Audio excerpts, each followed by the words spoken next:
quiet. We still have 3 minutes. Freak me out. It may be easier if the poets who are going to be reading this evening sit in the front row, just because it does tend to get rather packed. I mean, you can brave the obstacle course if you want. Your call. To you.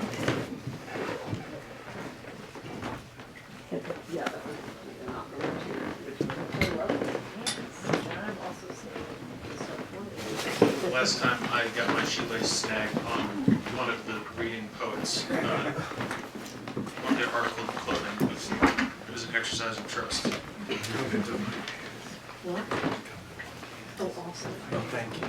You didn't just say that. Not that anybody ever told me. I read this earlier. Yeah, it's cozy. It's nice. Yeah. Are you guys gonna go now? Do you guys want to water or anything? I would love a glass of water. Yeah, thank you. Water? Yeah. Great. I'll pass it down.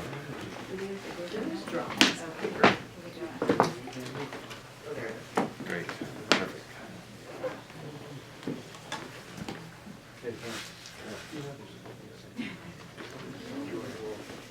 3, right?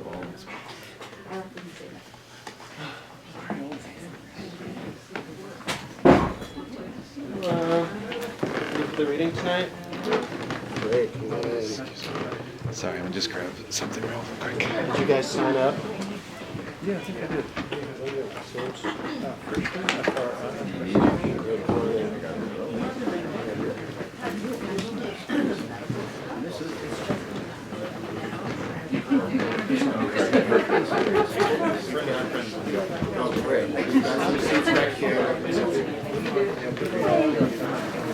What's your last name? Hey. Thank you. What's that? My name is Barella. I'm on the Matt's guest list. Come on in. How are you? I'm good. So good to see you. Thank you for coming on in. Sean. Is there a seat still back there? Thank you for coming.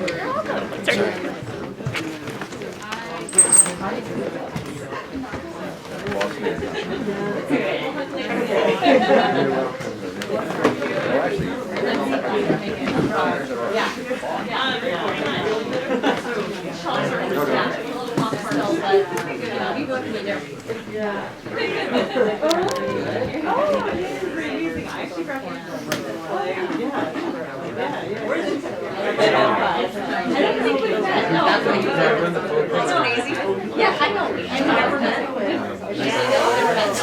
It's great. Nice to meet you. Yes. All right, folks, we're getting started here.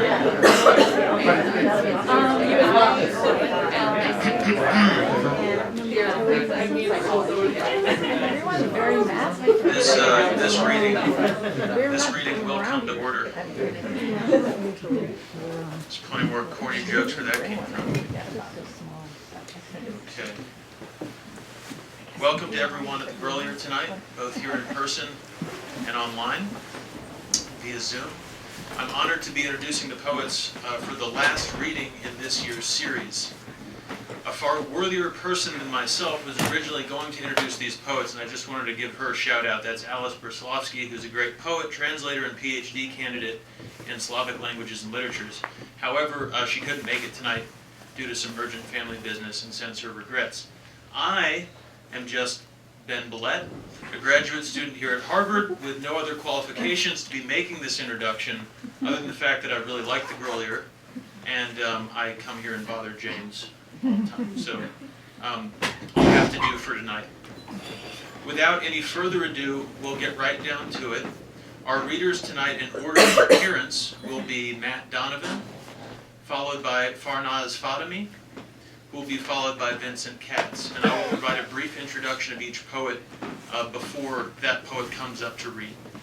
So we'll start off with Matt Donovan. who is the author of 3 collections of poetry, the Dug Up Gun Museum, which is sitting right up here, and I think there's some copies for sale, Rapture and the Big Bam, and Vellum, as well as the book of lyric essays, A Cloud of Unusual Size and Shape, Meditations on Ruin and Redemption.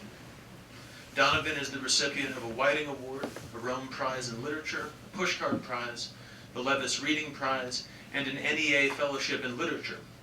In 2017, he received a Creative Capital Grant for Inheritance, a collaborative multimedia chamber opera based on the life of Sarah Winchester. Donovan serves as director of the Boutelle-Day Yes. Poetry Center at Smith College. Pleased to have Matt Donovan.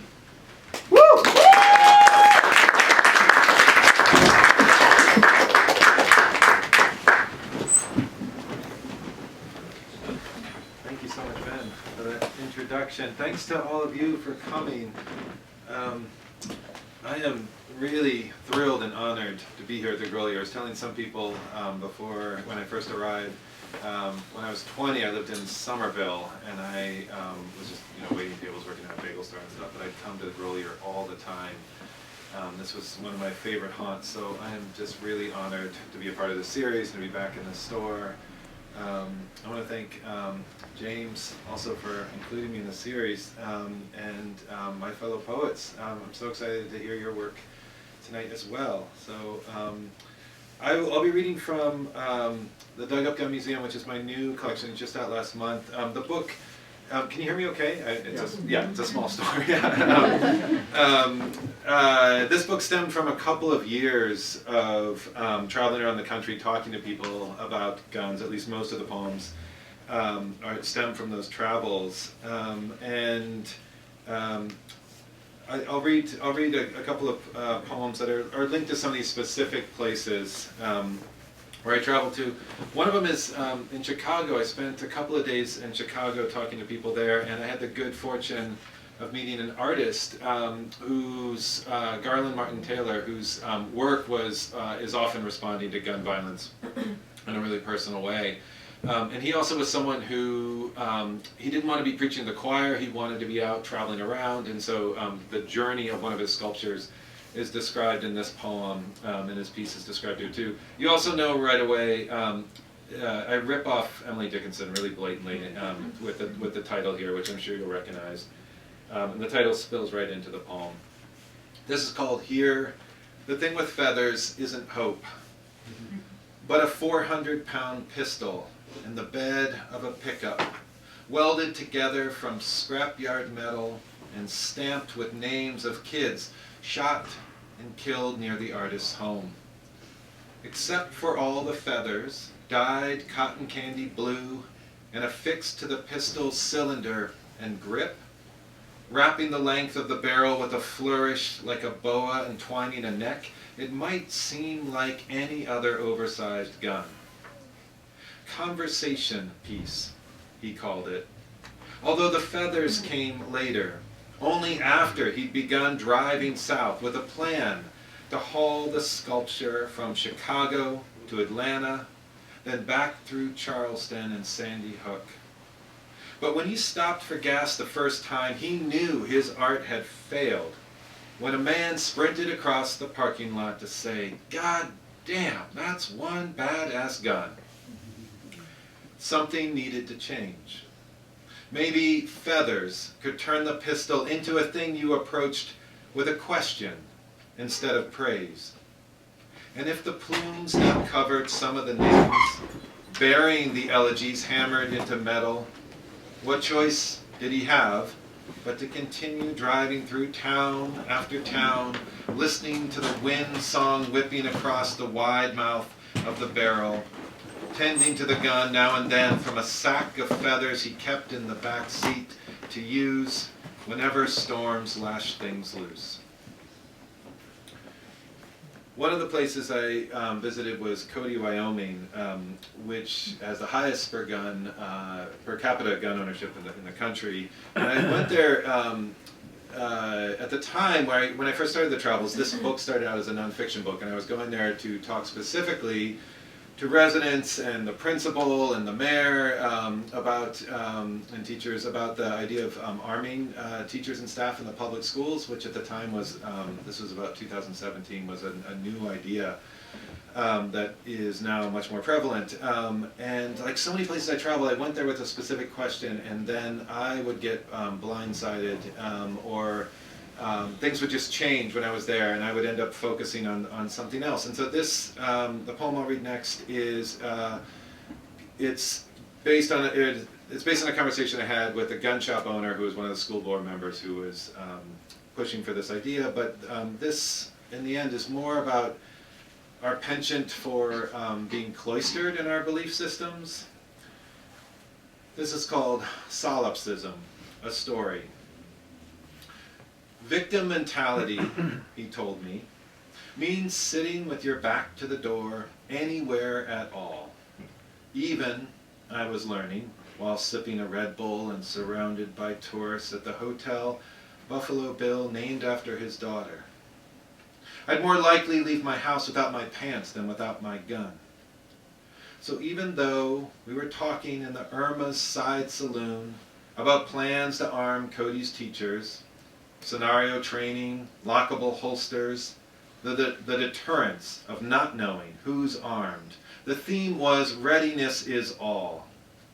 Pistol in hand when opening the front door, peering through his gun shop's window before stepping inside, and how, whenever he drives to another town, he'll have an AR-15 and extra mags and a quick zip-off on the back seat, a 45 on the hip and ankle gun strapped tight, while his girlfriend rides shotgun with a 38 in her purse and a .40 caliber in the back without fail. 5 guns for a drive to Billings, just in case, you never know. What else could I think but, you have to be shitting me, and I can't wait to tell this tale. Before leaving town, I circled back to his store, wanting to hard grip his hand, see what else he might let slip. As I strolled the rifles and pistols, clips and cases, gun safes and gunpowder, waiting for him to finish whatever he was doing with the gun he held, the green eyes of a taxidermy leopard stared at something that was not me. Its dark mouth hinged open enough to show the curved shape someone had chosen for its tongue. Hey, I'm glad you came back. Don't take this the wrong way. But I've been telling folks I met some guy who doesn't own a gun, an unarmed dad, and no one can believe it. We looked at each other for a half beat, maybe more, and didn't say what we were thinking about how each of us had chosen to move through this world, or how both of us by then had turned into a story about something impossible glimpsed somewhere we thought we knew. I haven't spoken to him since. I grew up in the Northeast Ohio, and speaking of places that I thought I knew, I spent a day there with the lead ballistics detective in Cleveland, who was the son of my high school piano teacher, who learned I was doing this project and said, you should talk to my son. So I spent a day there, and just was so eye-opening in terms of the normalcy of gun violence and what we are resigned to contend with. This is describing that day, and also this is in the poem. But you know, most of his job was to fire a gun into a test-firing tank to confirm that they were workable pistols or guns if they were used in a crime. And he had named that tank, and that tank is named here. This is called Poem Not Ending with Blossoms. Think of an oar, the cop said, and I pictured one raised and dripping above the waves. How it'll slice through water, or if you turn it, it'll slam against the surface instead. The metaphor intended to explain the difference between hollow point and round-nosed bullets. Although the more I imagined the gripped ore, its dip or clumsy splash, the further I seemed to drift from the work of any gun. Yet without ever gliding from here, this once bustling, fluorescent-lit 7th floor space that used to be police headquarters, but had been gutted after a recent move which left behind only a few detectives to wade through decades of rape kits and FedEx boxes of narcotics and a storehouse maze that ended in what had once been a communal shower, now crowded with trash bags stuffed with heroin and guarded by a display of horror hostess Elvira adorned with a respirator mask. He offered another comparison. It's a choice between an ice pick or hammer passing through your chest. Cued, perhaps, by the property room we toured upstairs, a place where everything linked to a violent crime was grouped by semblance in untidy heaps. Toasters crowding shelves next to microwaves, laptops stacked near rows of flat-screen TVs, and sledgehammers tossed on a cord-tangled mess of nail guns and drills. There were guns, of course, more than 40,000, piled into filing cabinets, shopping carts, or rain barrels, depending on their size. Over here, he pointed to a mannequin head perched on 6 prosthetic limbs. We're trying to make a full body, but only have one head and those legs. Why, I asked, since it seemed worth asking, are there so many baby swings in here? Sometimes you don't want to know. But because I'd wanted to know how a bullet works for reasons I can no longer explain, he led me downstairs to Bertha, a test-fire tank made from plexiglass pool liners and iron beams. The name just suits her. She's sturdy, reliable, and takes bullets all day without complaint.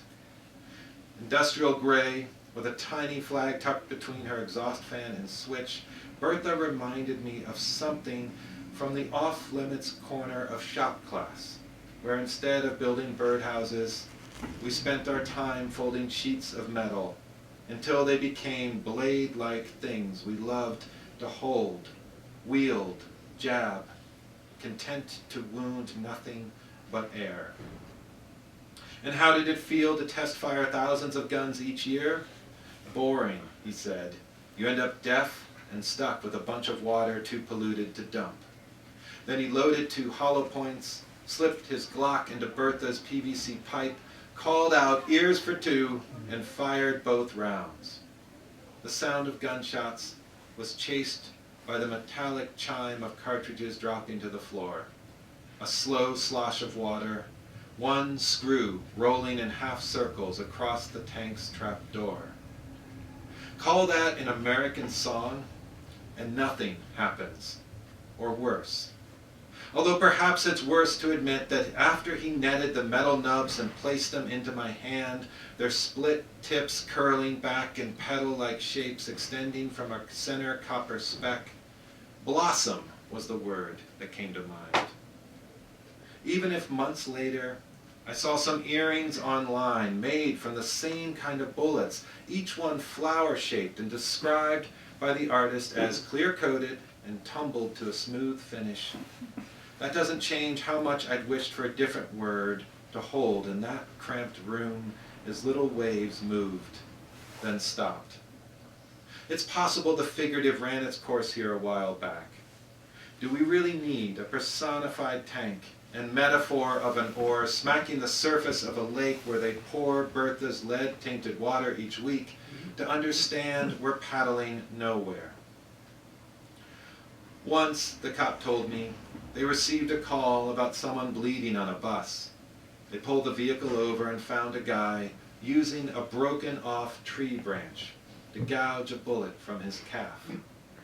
I'm still trying to picture this, still trying to form the image of the man and the branch he held. It was November. Nothing was blooming in Cleveland once again when he told them, hell yes, he'd been shot a few blocks back. Fuck off, kindly leave him alone, and he'd just get the hell on with his day. I'll just read one last poem. Today, I'm sure many of you know, is the 10th anniversary of Sandy Hook. I've been thinking about that place quite a bit today. I have a Sandy Hook poem. I did travel down there and talk to a number of people, but I don't want to read that piece. One of the things I've been thinking about today is just how we move on in our news cycles, and I think this is a poem that has that as one of its occasions. I think the only other thing I'll say about it is that also at the core here is Dylan Thomas's great poem, Fern Hill, his poem of nostalgia, and Fall from Innocence. Thank you again for coming. It means a lot to have you all here, and again, it's an honor to read at the Grolier. Green means literally 1,000 things or more. So concludes an essay on Fern Hill, in which the student seems somewhere between jazzed up and pissed off that green might mean so many things from one stanza to the next. Here, a blooming Eden proxy. Here, rot made by the grip of time. For starters. Or that sun-slaked field not far from our classroom, as lush green as any Welsh farmyard, grayed overnight with frost. Emerald beer bottle hurled from a car, the slack-jawed lime green goblin face spanning a front porch post-Halloween for so many weeks it looks like it's here to stay. The long ago brown green of Cleveland, where it rained always and without pity, upon a past I crave despite myself, and our team lost always, 14-2. Every time we waited in the bleachers for the game to resume, my father would look down upon the outfield's mowed lines and proclaim, still a lot of green out there, meaning anything can happen and will. Have you ever heard in a crowd the saddest part of Take Me Out to the Ball Game, where everyone lies and pretends we don't care if we ever get back, and makes the last word echo twice more? We always want to get back, whether or not we're hailing childhood green. Like the student in her essay, I too could keep rattling off images of spring and decay, June sunset, horizon flash, summer hair stained olive from churning over chlorinated pools, green shadow of a hand that makes it feel, as it says in the poem, as if owls were bearing everything away. Instead of looking again at the image online I glimpsed before returning to my still ungraded hay-high stack of student work. Maybe you saw it too. Maybe you also had the spellbound luck of wandering to other tasks instead of asking what it means to know anything can happen in a wholly different way. Instead of looking once more at the slash of police tape that is the only horizon that matters just now for the two men in the photograph who sit together on the curb, faces glowing blue-red in the lights, both of them bleary-eyed but alive, swaddled in aftermath, in a blanket that is green, a detail that couldn't matter less given how the numbers of the dead still rise. Here we are again, as inevitable as the clock's tick, looking in at a place that now will never be young again. Is there a way to say it? There's been a shooting that will allow it to be heard, remembered, and heard without the easy glide of our past tense, that will stop us from wanting to turn to anything under the wide, starry sky that is not the green fire burning in the minds of those men, or the green of a blanket America provides and provides without change. Thank you very much.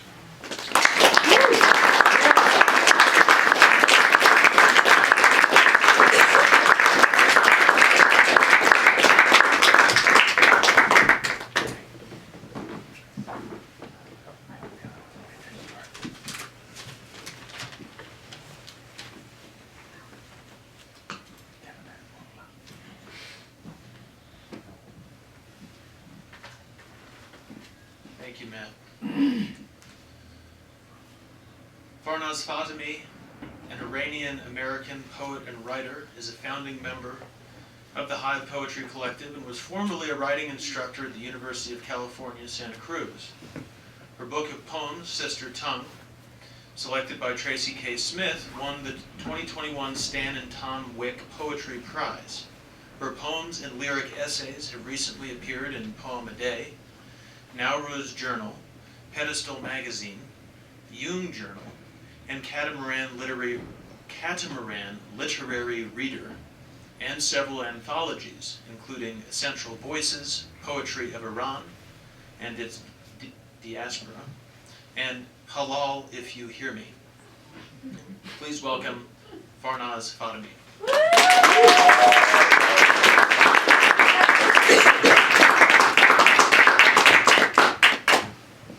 Thank you, Ben, and thank you so much, James, for saying yes so early on.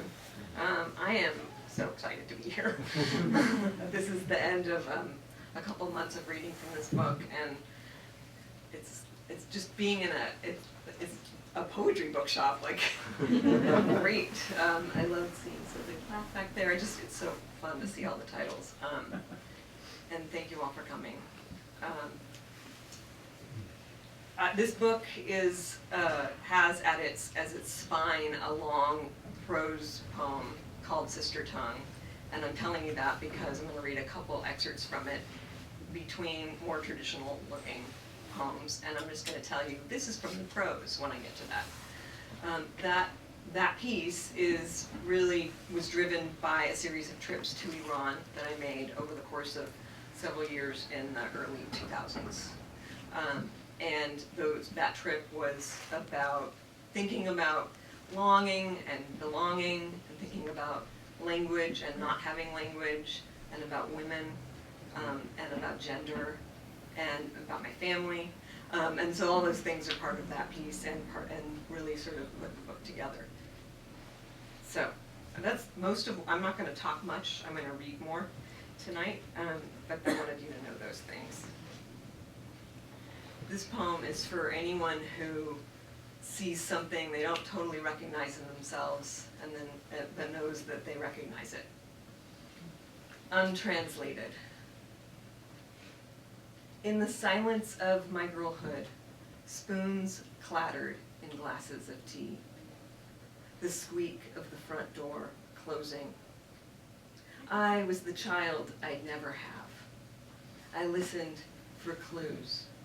I spoke without saying a thing. I made sounds to fill the spaces I could see around everyone. My teeth and eyes gleamed, face open, a flower, as if to say to these people, speak, say things I understand. Their untranslated words whoosh by, an autumn gust. Staticky din of English and Farsi with afternoon fruit and cookies, my lips mouthing along with them to pay attention as I wrote their stories in my head, rearranged the letters into meaning. I heard the squished sounds of a heartbeat and a stethoscope, pump and thrum. In the languages of women I could have been, I felt both lonely and contained. We were chadorless, light-skinned. All the women who disappeared into the silence inside me, I pull from the roar of the past. I make introductions, by which I mean I want the foreigner in me to meet the foreigner in me. And this poem, Gabby, it's great that you're here, because Gabby heard an early version of this poem. When I am 11. When I am 11, the 6 o'clock news says the American hostages are still captive in Iran, going on 300 days, then 4. When I am 11, my name hasn't stopped being my name. I feel guilty, unpronounceable. When I am 11, I wonder why my parents came here, why they had their children in a foreign land, hostages of this place, though I understand it is supposed to be my place, and why did they leave us without a good map? When I am 11, my sister and I are listening to Casey Kasem's American Top 40 on Sunday mornings, trying to anchor ourselves in pop. When I am 11, we have school clothes money. I buy a cream-colored shirt which comes with a narrow burgundy tie, which I find in the girls' section of a store. Some kids tease me for wearing it the day we take the class picture, and I never wear it again. When I am 11, I don't know about the girlfriend I'll have in college who will want me in a tie so bad she'll buy me one in tomato red silk. I think one day my life will be different, but when I am 11, I don't understand I can change it. So I stare at my feet when the girls I call my friends throw kickballs at me, and I don't think of names to call back when they say Iranian freak, and I don't tell my mother or my sister or anyone else about any of it. When I am 11, I learn I can get to the ocean on the number 8 bus down Carlisle, cross Ocean Avenue and PCH, find a spot on a deep and long patch of beach around Lifeguard Station 8, read a book, and let the sun cook baby oil into my browning skin. There, between the pages and the waves, I learn how to walk out and dive under. I let some take me, and I let some knock me down. And I see sometimes what it means to let go of who I think I am.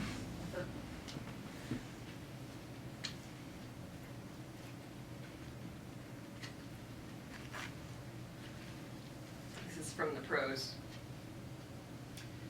My shadow self. Everything I don't say, can't, or wish I did. But also the self I never had to become. The family's remains. The twilight lifetime that lingers in songs other people sing. I was the kind of kid who didn't question the systems, a girl who kept her mouth shut. I welcomed the chance to be obedient. There was an order to that, a promise that it might matter in my own personal future if I was or I wasn't. Like many young women, when I got to college, I learned that my obedience hadn't mattered much at all. Outside the apartment door in Esfahan on the street, 2 20-something women lean in close to each other, smiling as they stroll by. One says something emphatically, leans closer and puts her hand on her friend's arm near the shoulder. "Do you know what I mean?" she says as she slaps her friend on the arm, then leaves her hand there as they continue. They are lost with each other to the circumstances of the street. They don't see me. They could be anywhere. They're not. Their headscarves are tied. Their makeup just moderate enough. But their hearts are spilling out onto all of them, and even this foreigner can see it. Sorry, I lost my place. I am not that woman, though I've long wanted to be. Long watched women this effusive, this gushing about whatever it is they feel. Long known how close I am to the emotion, how far from the physical gestures of it. I remember my Aunt Monier's loud laugh when I was young and how it scared me. How I was afraid other things would disappear inside that mouth, that her joy could consume people around her or me on a summer visit from another land. I might be swallowed by the size of her laughter. And this is called Don't Forget This Is Not You, and it's in 3 parts and they each have a little title. I speak to my twin sister. You are not the daughter about to get swept into the ocean. I am not that daughter either. Our grandmothers' grandmothers will have known. There are tasks that need doers. We'll divvy the list. There has to be a sad girl and an angry girl. There has to be one who likes adults and one who always scuttles off. These are our inheritance, bangles that fixed to our wrists, like the ones we outgrew, the ones we needed to be cut from. A woman. Here is someone's daughter who wades into the waves fully garbed and watches the birds that bobbed there as they dive into an oncoming surge. Her foothold falters and her soaked skirts threaten to smother her face as the horizon bends and upends itself in the crash of water overhead. Over and over, she emerges to find her footing. She anchors there. It takes a bit to believe she's standing again. All the women. You are the daughters who appear to be women, though that doesn't make you one. The coat you are wearing cost a lot of money. Who has that kind of cash? That woman isn't a woman who takes gifts from men. You believe me, don't you? You, those nights I wonder about loneliness, your tattooed lip liner and your laughter like a line in a poem from childhood. Or you, your sewing fingers wanting to stitch a chador I would wear for you. You at your stove with a stew, the flavor on my gums of a kitchen I can't fully recall. My heart's chamber keeps refilling with blood. There are others like you, company when I'm in danger of vanishing from myself. You are there to love, so I stay anchored to each of you. You leave the surf to join me for a while, then return. But mostly you hover in between, arriving and retreating, as if to say, no one is ever gone, and no one is only here. And one more little piece from the prose.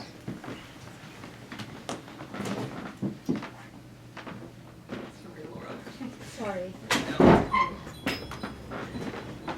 I am in my Aunt Monier's kitchen in Mashhad, and we are cooking lavashak, the original Persian version of fruit roll-up. We pull the stems off kilos of fresh sour cherries, pull out their pits, and drop them into a large pot on the stove. She teaches me the sounds of common talk. I listen with my rough Farsi, often sure I'm mistaken about everything I hear.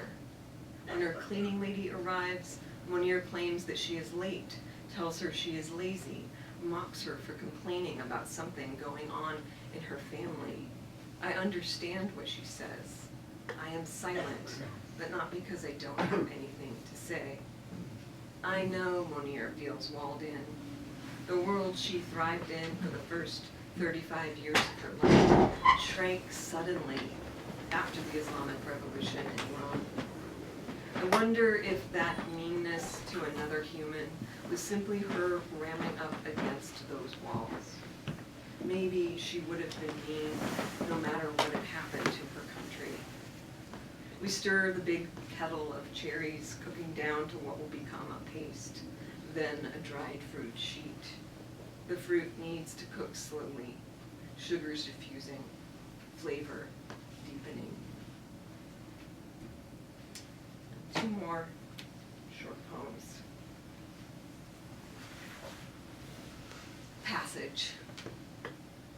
In translation, I am a succulent flower punctuating arid days.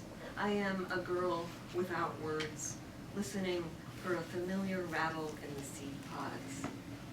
I am the book my cousins can't hold in their hands. Only in translation, beyond the names of oceans or latitudes of rice, I belong. I am in this new place, but haven't noticed yet. Here, I spoon my envy in my cereal, can't say who it is I'd rather be. I know the Alborz Mountains, but pronounce them without the accent of absence, the way all my aunts do. My permits are in order. I come and go, carrying only their stories as baggage. I know nothing of exile. I blink and pass through walls not meant for me.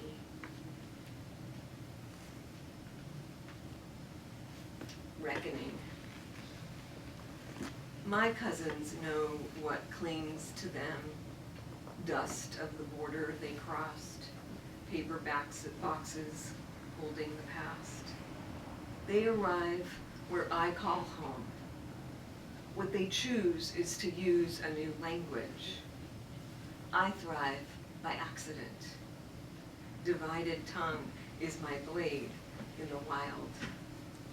I invite the day's light through all the windows, gaze at pages where the ink of a country fades. I don't know whether to trace the lines or let go. Thank you for listening.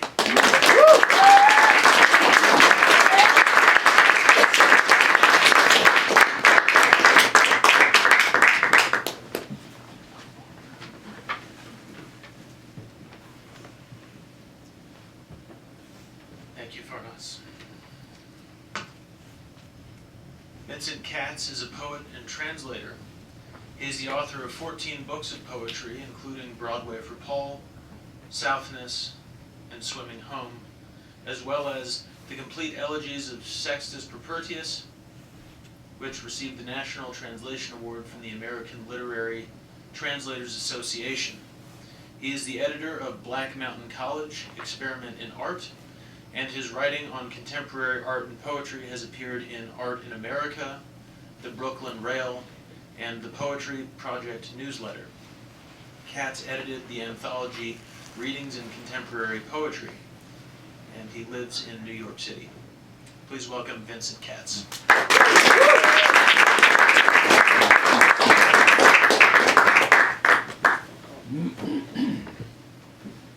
Thank you, Ben, and I want to add that Ben is definitely qualified to be doing these introductions. He's a very good poet.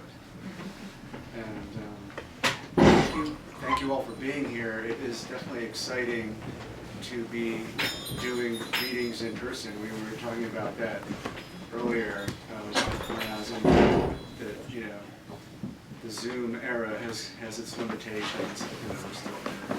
But yeah, it's great to be here, and thank you, James and Grolier for having me and having us. I read here, I want to say around 6 years ago with Mary Maxwell, and it feels like that was a totally different world back then. I'm going to read from a few different things because I haven't read in this area in a while.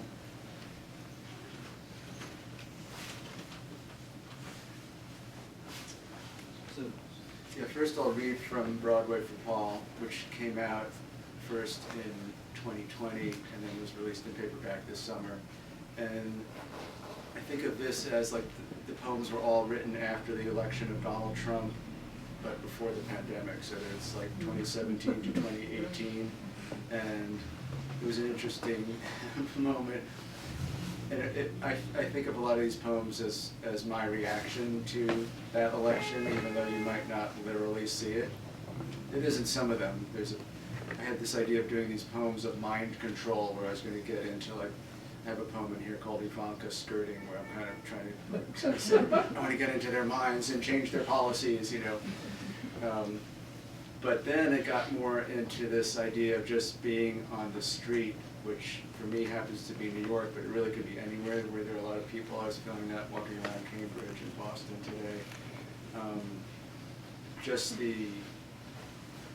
to let oneself be open, you know, kind of vulnerable to everyone that's out there and oneself being part of that. So some of these poems are trying to do that. And then there's another section which is responding to works of the painter Paul Resica that's hence the title Broadway for Paul, although I wanted it to be a little open, because I feel like everyone has a Paul in their lives.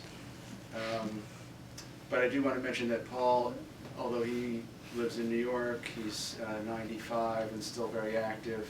He spends every summer at Truro, and so a lot of his work has to do with imagery from the Cape, so he's definitely a local artist as well.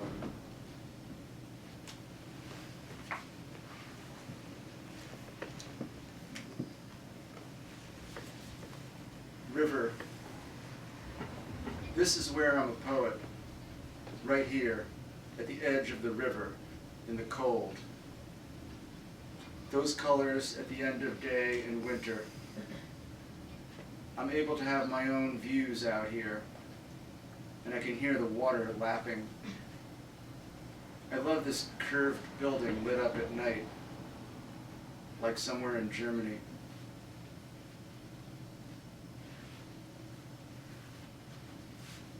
Propensities. I'm a human animal, and as such have propensities. I travel the city, and am drawn to certain sights and people. I have seen such a one ascend a stair, a vision, from underground to air, and that is overwhelming. A vision I see ascend. I am human in a city. Animal, I walk, make face, and yet I too am one.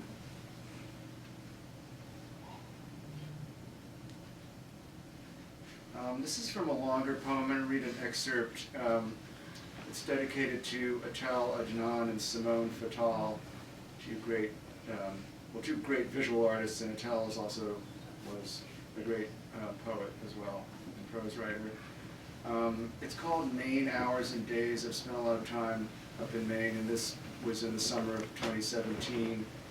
It's in prose with dates, but I won't read the dates. I'll just read a short section from it. A great cream slate of sky above a bluer light plain of lake.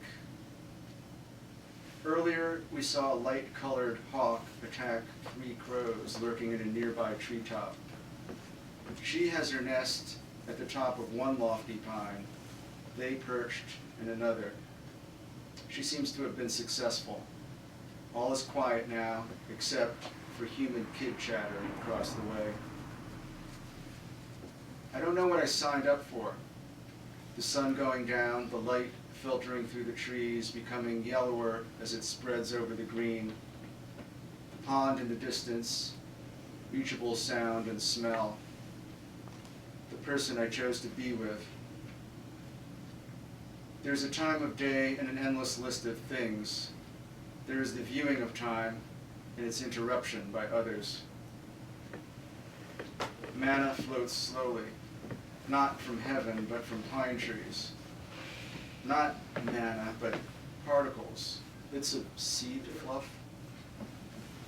Blades of weed grass stretch, swelling, each burst an expression of life. Birds hum and whistle a polyphony. Human kid sounds from the house across the water punctuate, and a distant motor. This is the perfect hour for a canoe ride, and a sport I invented called fish watching. I can hear one of the 2 loons from across the lake. Sure enough, the wind is blowing in my face, the wind of nature, or is it the wind of the earth? And speaking of Emily Dickinson, here she is again.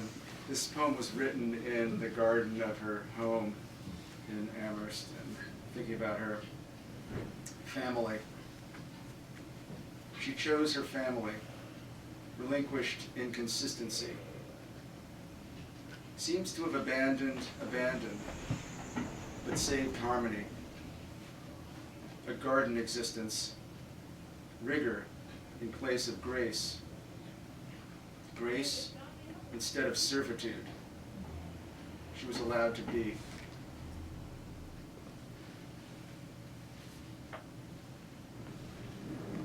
And this this section, by the way, these titles are taken from titles of artworks by Paul Rezica. Smoke. You smell smoke, but don't see it. A still plain extending distance. Quiet, almost silent. Light shifts to right. Chair shifts. There is day's calm to edge. Today's battles allayed. Birds still at song. Plectrum rests in weakening light.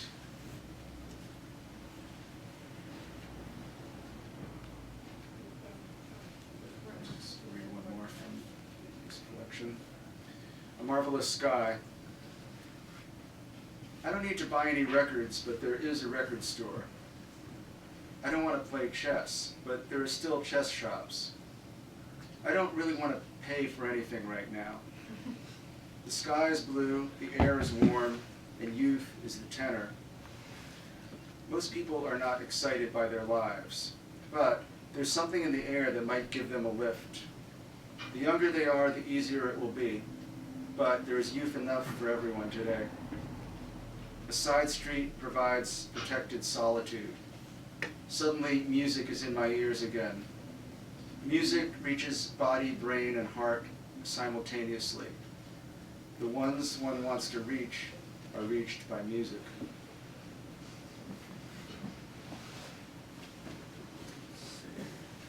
And Ben mentioned Sextus Propertius. I want to read one poem by that fellow. He was a Roman poet from the 1st century BC, under the reign of the Emperor Augustus, and he was actually part of the circle of Augustus along with Virgil and Horace. And you may ask yourselves, well, why have I never heard of this guy? And I think because he didn't write poems that extolled the empire or, beautiful chiseled odes the way Horace did. He wrote these obsessive love poems, and he wrote them in a meter that was in couplets, but it was kind of an ongoing meter. In other words, it didn't have to be a certain length. And I feel like all those elements together gave it a very modern quality, which is perhaps why certain people were drawn to him, e.g. Ezra Pound, and others. But he's definitely been lurking there all along for anyone who wanted to take a look. So, as he said, these are love poems, and he also considered himself in his poems kind of qualified to dispense advice on love. He considered he had suffered so much that he was kind of like a doctor of love, and he could tell people what to expect, and the youth of the future will learn from my poetry, which is actually probably pretty true. I have to think about that. But these claims that poets make, Horace made these claims too. In thousands of years, people will read my verse. I'm like, wow, that actually happened. Actually, he might not have even thought so.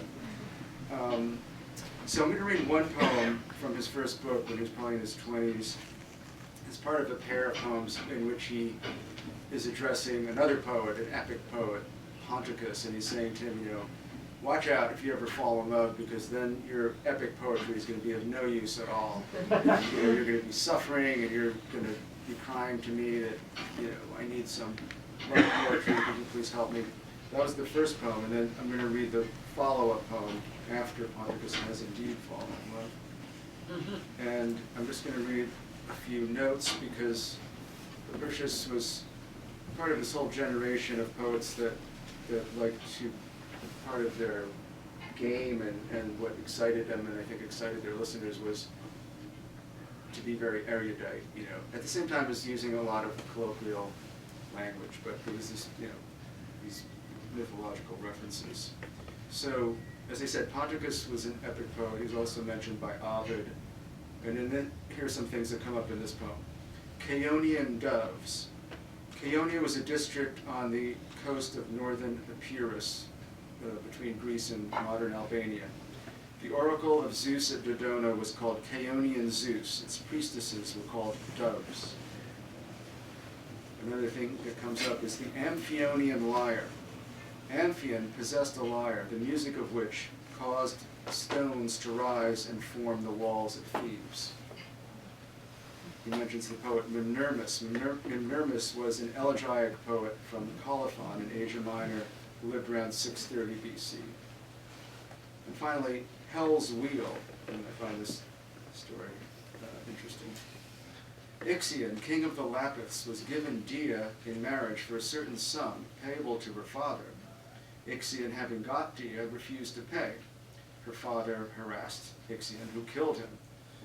Brought in judgment before Zeus, Ixion pleaded so well, he convinced Zeus of his innocence, until Zeus noticed him making love to Hera, and bound him to a revolving wheel of fire in Tartarus for all eternity.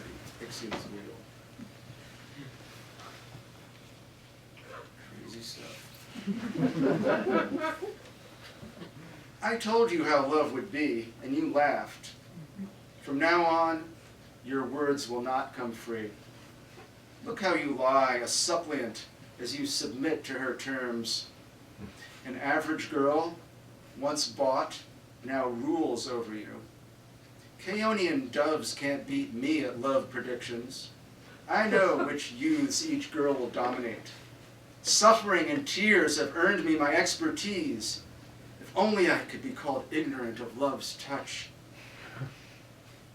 What good is it now in your misery to speak your solemn poem, to mourn the walls of the Amphionian lyre?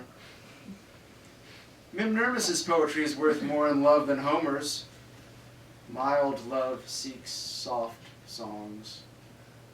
Please, go bury those sad books and sing anything the average girl wants to hear. What if this abundance were not so easily yours?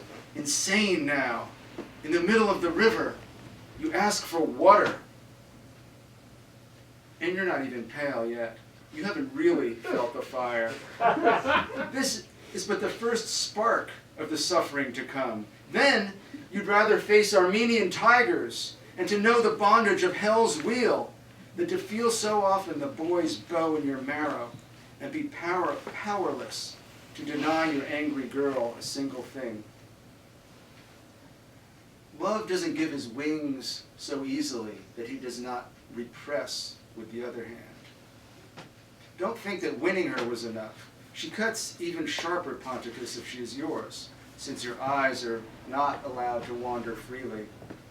Nor does love let you spend the night with someone else. He remains invisible until his hand strikes you to the bone. Whoever you are, fly from the constant flirtations. Flint and oak would yield to them, not to mention you, who are just light spirit. So for the love of God, admit your error as soon as possible. To say where you lost in love often eases it.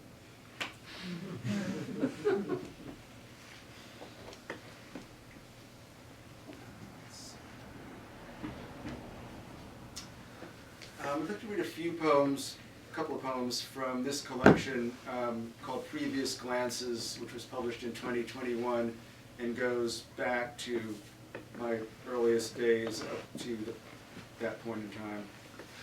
But I'm just going to read a couple of them. This one is from when I lived in Cambridge. It was 1986, Cambridge, Massachusetts. Refers to the Pamplona, where I worked, but also hung out quite a lot, and Michela's, the restaurant of the time. Michela's. Let the rough city give thanks. Leaving Michela's, dusk-clad streaks fingered winter sky, globing city buildings, hunched randomly. I remember another city, and other winters, colder and more tender. In the Pamplona smells like Cambridge, calm, small, intellectual. I like it. Back home, leaves huddle near porch's cold edge like the homeless. Inside, silence is welcome, can't last long. Always something is tuned into, outside entertainment beamed into your space, infiltrating as the cold does close your mind. On the rush, to Paul and Emile, and in memory of Elio. There would always be enough or too much, the way things got derailed as though infinite possible train tracks. Or American, we hide in trees, the rain comes down, it hits pigeons, little stones on the pathway. A gentle rain that opens into vistas of skies filled with clouds and light over foreign seas. There's that, and also the poetry, which is also always foreign, in need of translators, friends who fall down at night, which is our night, the night that began as poetry. Delicately, but also savagely and bravely, in private, there in those apartments, that park. Could that be a sideline, or was it the main subject? I can't recall.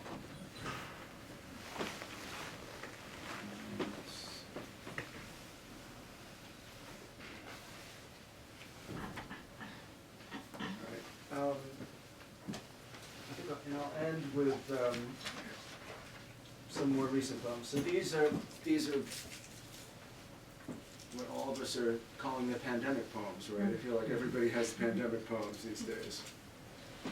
These are 2020 and 2021 through a couple days to end. Pulling out. Next stop, West Haven. We are pulling out in 2 minutes. We are leaving behind. We are going forward. Was something said? What was imagined? What projected? And then the reality, always better, sharper, putting the day, the trees into relief, providing relief, ultimately, in a world of opportunities.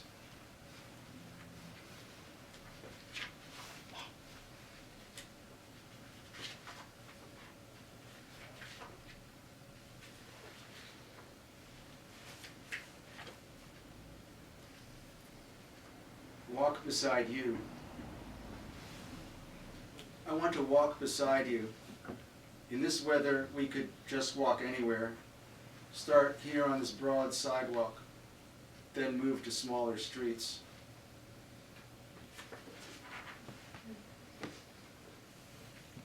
Two clouds. I saw these 2 clouds, and I wanted to see them with you. They were particular clouds, almost exploding in a bright sky. Now the entire sky is covered, and it is windy and cold.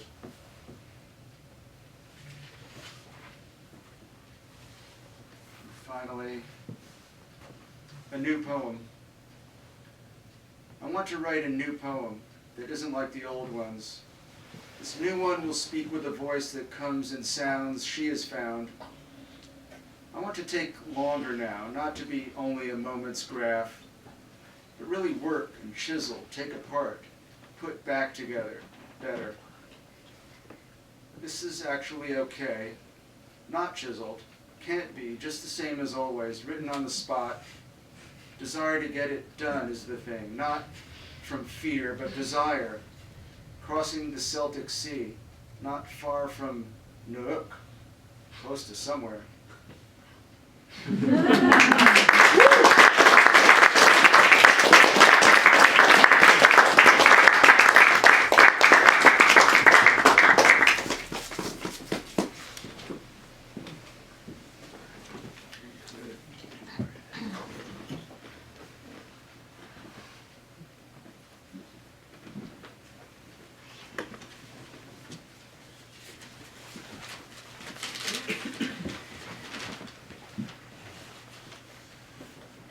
Thank you so much, Matt, Farnaz, and Vincent. Let's have another round of applause for these.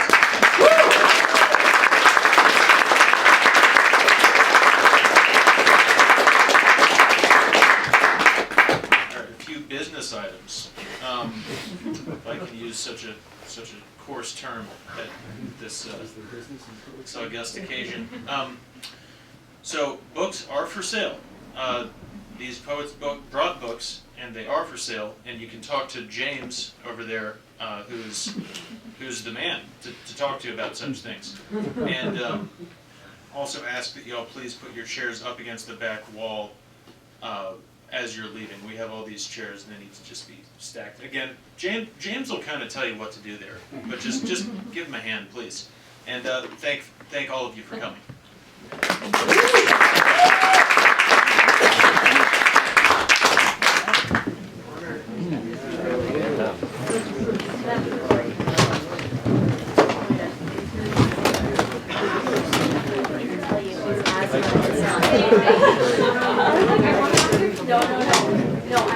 I had the flu stuff.